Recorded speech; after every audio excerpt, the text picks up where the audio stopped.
In this short tutorial, I'm going to show you how you can reload your form when it's been submitted by the respondent, or how to redirect a respondent to a specific URL when they've actually completed the entire form.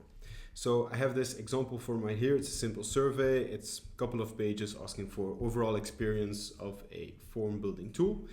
If you want to implement this reloading or this redirecting logic, you have to head into the logic tab of your form, and under event triggers, you'll be able to implement this. So we'll create a new event trigger, and here you'll be able to select when something needs to happen and what actually needs to happen. So it's when something, then do a certain action.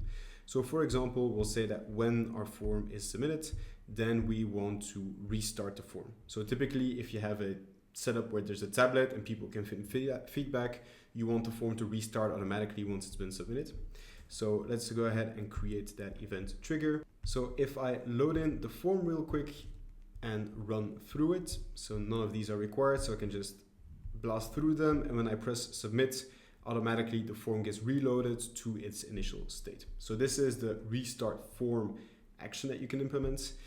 So the second action that we can do is, instead of restarting the form, we can also just redirect to a URL. So for example, redirecting to our home landing page once somebody submitted the form. So URL of the landing page right here.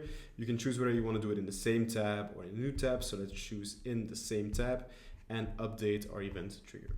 Go ahead and publish that, and then reload our form right here. We'll go through it, and when I press submit, it then redirects me to the landing page that I gave. So this is how you implement restarting your form or redirecting the respondent to a specific URL whenever the form has been completed.